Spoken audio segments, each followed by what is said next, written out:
Hey guys, welcome back to Burnout's Hot Rod Shop. On this episode, we pick up an auction haul that I won. There were two lots, I think. One was $20 or $25, the other one was $10. So we're going to start off with the $20 or $25 one, clear the table off, and then we'll get into the $10 one. This one was a pretty good auction haul, and it wasn't too far away. Thought I saw a deer walking across, but I didn't. Just a shadow. Anyway, I'll watch out for the deer, but I'll show you guys what I got. So check it out.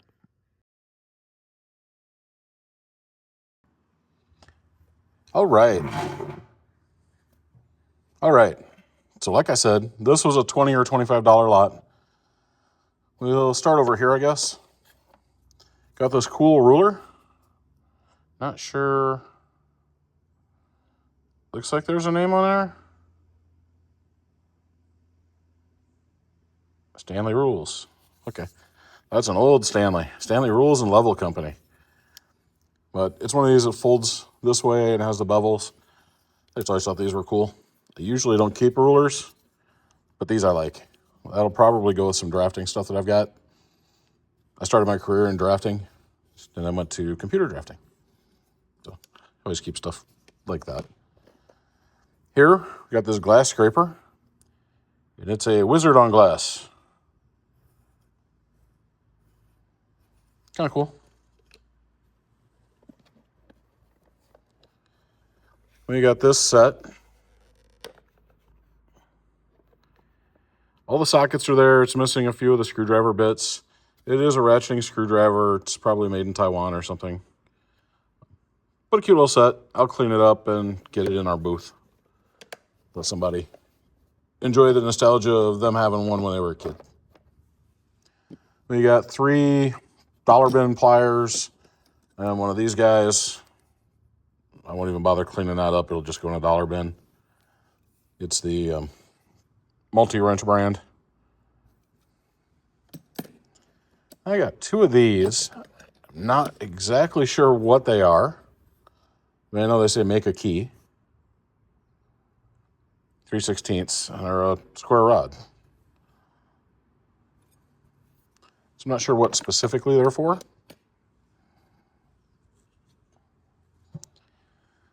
We got, go ahead and get this guy before I forget him. This adjustable. And this looks just like the Craftsman one that I picked up last week in a haul, other than the coloring. And this one is a crescent. Patent pending. Doesn't say made in USA or anything, so my guess is it's not made in USA. But it's one of the slide styles. These are kind of neat. So that'll go in my adjustable wrench collection in the crescent drawer. Picked up this Williams 1/2 and 3/8 double open. We got a Pennons 7/16 combination. And a Pennons 9/16 combination. If you didn't know, Pennons was owned by Plum and Proto. They had a different name before they bought them, and Plum changed the name. I was reading all that today for some reason. Here's a 1/2-inch Volchek combination. And then a tappet wrench. And it's an Industrial Super. So we've got a 1/2-inch and a 7/16. We picked up this Stanley chisel. Still pretty sharp. Give that to my son with all his wood stuff. And then this set of picks. 2 of them are still in the package, 2 are out of the package. This is a really nice set of picks. It will come in very handy for cleaning ratchets.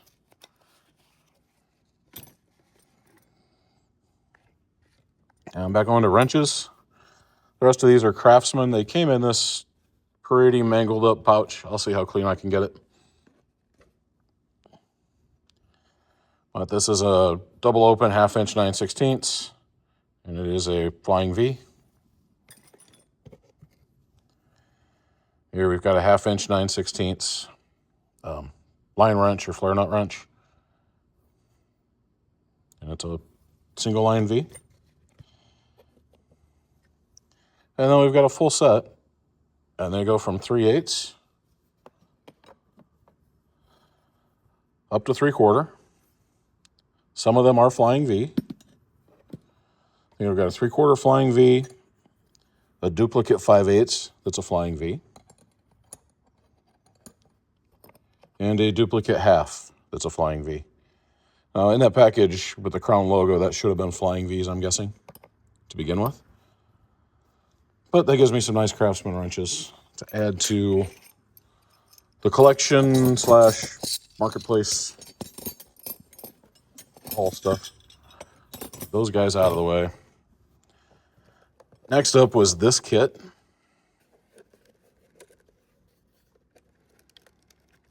And it's just a made in Taiwan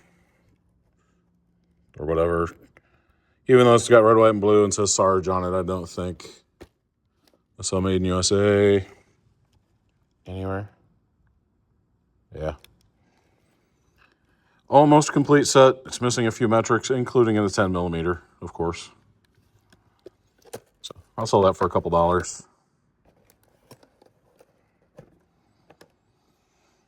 Let's see. And we get these guys. So in here we've got the small saw. It's a really nice handle and stuff on it, though. Usually when I pick these up, they're kind of a cheap handle. You've got these 3 bore cleaners. Little wire brushes. This bore cleaner. Razor knife.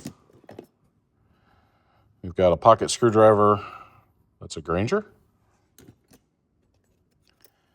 And a pocket ruler. It's a Bethlehem purple strand wire rope. It's kind of a neat little advertising piece. And then we've got a whole bunch of these. I cleaned one up. I'm assuming they're bore gauges. If you look, this end is rounded and it's a little bit wider. And then it tapers down. So I'm guessing that's for checking bore. Although I didn't see any markings on it so that you'd know what the size was.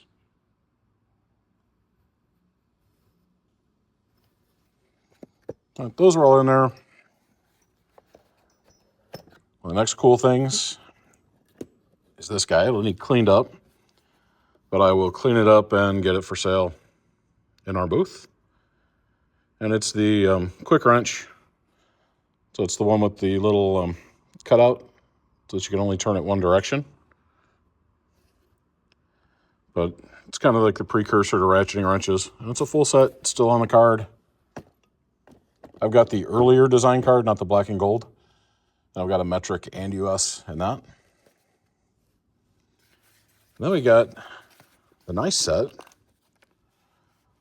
of Craftsman. So they're Shears Craftsman. It's the 13-piece power wood boring bit set. And it looks like we go from 1/4 up to 1.5. And they're all in there. Everything looks to be in good shape. I'll get that cleaned up. Not sure if I'll sell that or keep it. It's bigger than the set that I got. I may end up selling the set I've got and keeping this one. And finally, the piece that was real hard to see. They had it with the lid open and everything scattered around inside and stuff covering, and you could just see like a corner of the S, and that was it. It's the Snap-on quarter drive case.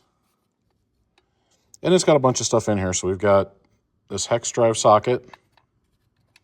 Then this cool adapter, which is a 3/8 drive to hex drive. And here we've got a set of these USA sockets. I know Bigfoot really likes these. And we go from 7/16 down to 3/16.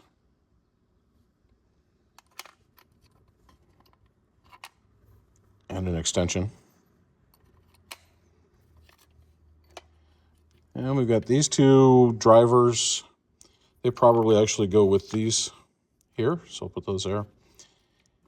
And then here we've got a set of quarter drive sockets. If you know that ribbing around there, See if we can find, I think this one was the one that had the 7/16. And there it is.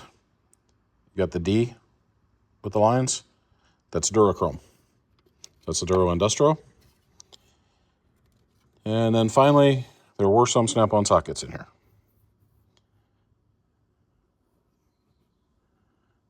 You've got 7/16.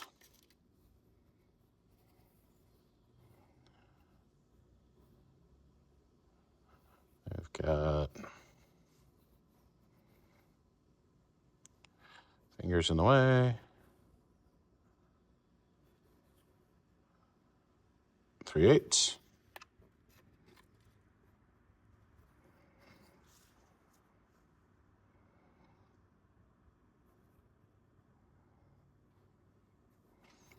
I'm going to keep just pulling them up in the wrong orientation. Snap on 9/32.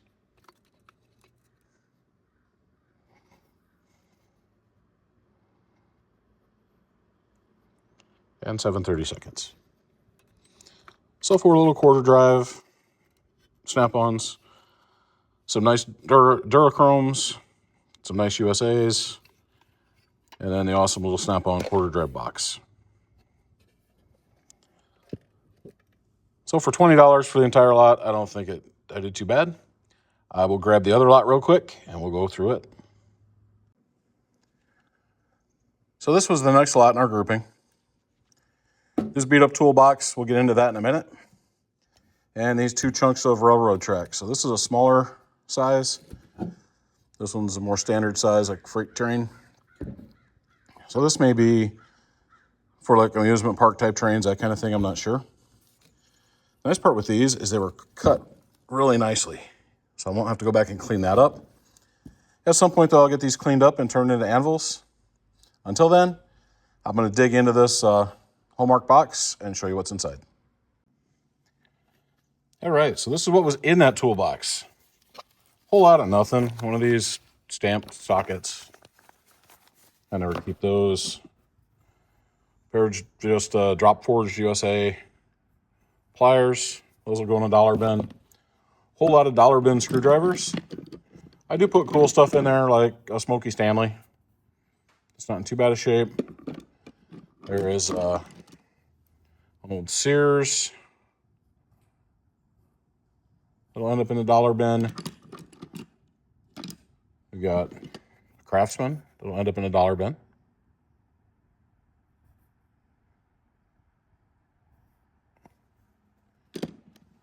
This one I thought was kind of cool. It's like a fist and a half. It's not quite the two-fister. I think it just said chrome vanadium. No other markings. And I've gotten some of these with this body, not the fist and a halfer, where they'll just say made in USA. I don't even see that on this one. So all that stuff will be dollar bin. Some unmarked hammerheads. That one.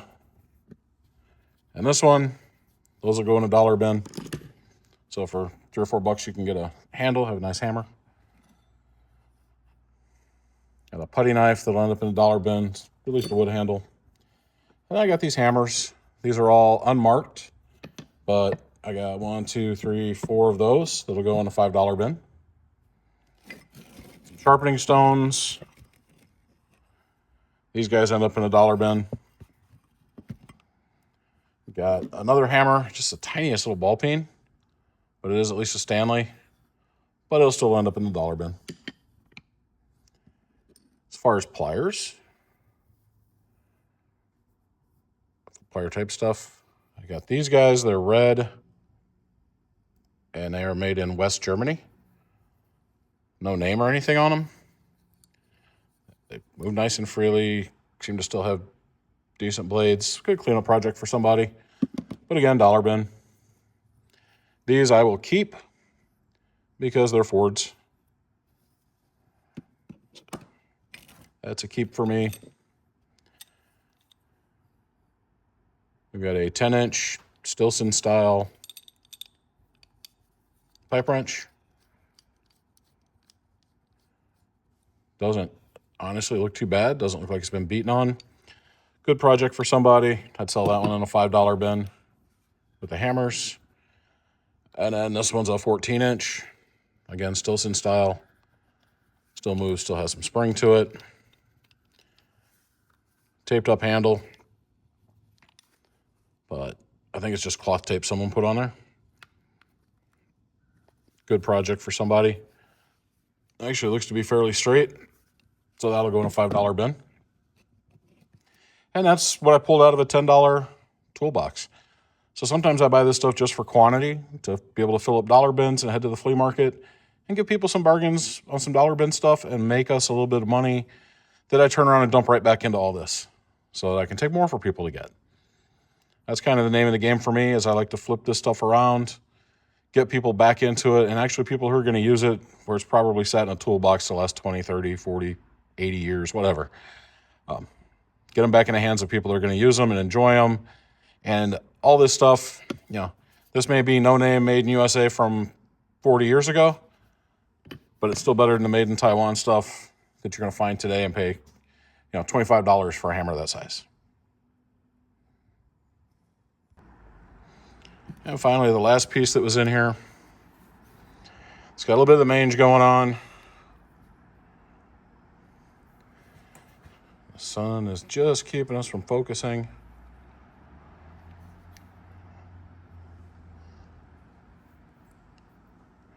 The name does start right there. And it's Miller's Falls push drill. It has some bits in it. It's just a tad sticky, but it does turn. Actually, the spring and stuff is really nice. Take it all the way in, it pops right back out. So that one will get cleaned up and that'll get sold in my booth at the indoor flea market. And I don't know, I'll put like $3 or $5 or something on it. It'll be a nice little Miller's Falls for somebody. So let's get this turned around, get this cleaned up, and we'll close this guy out. One last thing before we close out. This was not a part of this haul, but this was in another $5 bin from the auction haul that you guys saw with the Mac and Matco toolbox. I said there were some bins that I didn't get into all the stuff. These guys were in there. These are called, some people call them blacksmith shears. Some people call them tinning shears. They are 32 inches, I think. And they are beasts. And they're for cutting light metals. Tin, sheet metal, that kind of stuff.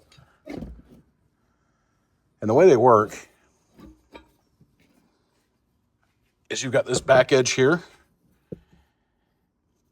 and you can put this edge either into a notch on a workbench. If you've got a workbench with a notch, you set it up, you put it down in the notch, or in the notch on an anvil. And then once you have it up, you can open this, you can put the metal in the cutting edge, and then you can hit this edge with a hammer. And that's what this edge does, is this keeps it from going too far closed and jamming up the shear. So this may hit and keep you from over closing. So these are no longer used today in the sheet metal or tinning industry. So what replaced this is a Beverly shear. So I'm not sure if you guys know what a Beverly shear is, but it's bench mounted and it has a handle that you pull down. And it has actually more leverage force. It uses physics a little bit better than these guys did. And it's used for cutting sheet metal, and it is an awesome tool for cutting sheet metal. I don't have one here, but it's on my to-get list because it's so much nicer than just using a cutoff wheel all the time. But that's what this is. Jesse from Jesse's Garage picked one of these up, and I told him I got one too, and he said he can't wait to see it. We're having that conversation today. And so I figured I would show it to you guys and Jesse can see it. If you guys don't know who Jesse is from Jesse's Garage, he is awesome. He has a museum that he's putting together, kind of a museum of tools. check out his channel. I think it's called Jesse's Garage, and then the actual name of the channel is, I think, Check This Tool. So give him a look. He's got awesome stuff. He gets awesome finds all the time and great donations to the museum. Okay, now we'll get turned around. So what did you guys think? Did you have a favorite? I don't know. For me, there was a lot of cool stuff. Probably the thing that had me jumping into that auction in the first place was the going through and seeing pictures and seeing that little snap-on box. And in fact, it had a couple snap-on sockets in it as well.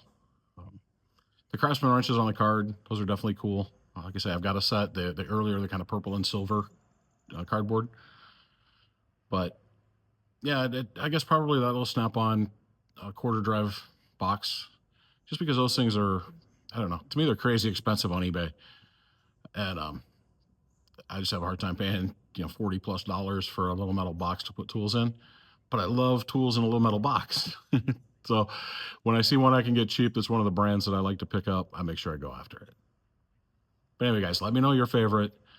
If you really want to help the channel out, it's probably a little late to tell you this since we're right at the end, but watch the videos all the way through, because that's what the algorithm really reads, is if someone has stayed engaged in the video, then they share it with more people. So that will help the channel grow. That's the best way to help the channel out. And always, like, share, subscribe, all that good stuff helps as well. And until the next one, remember, I'm Burnout. I love you, and there ain't nothing you can do about it.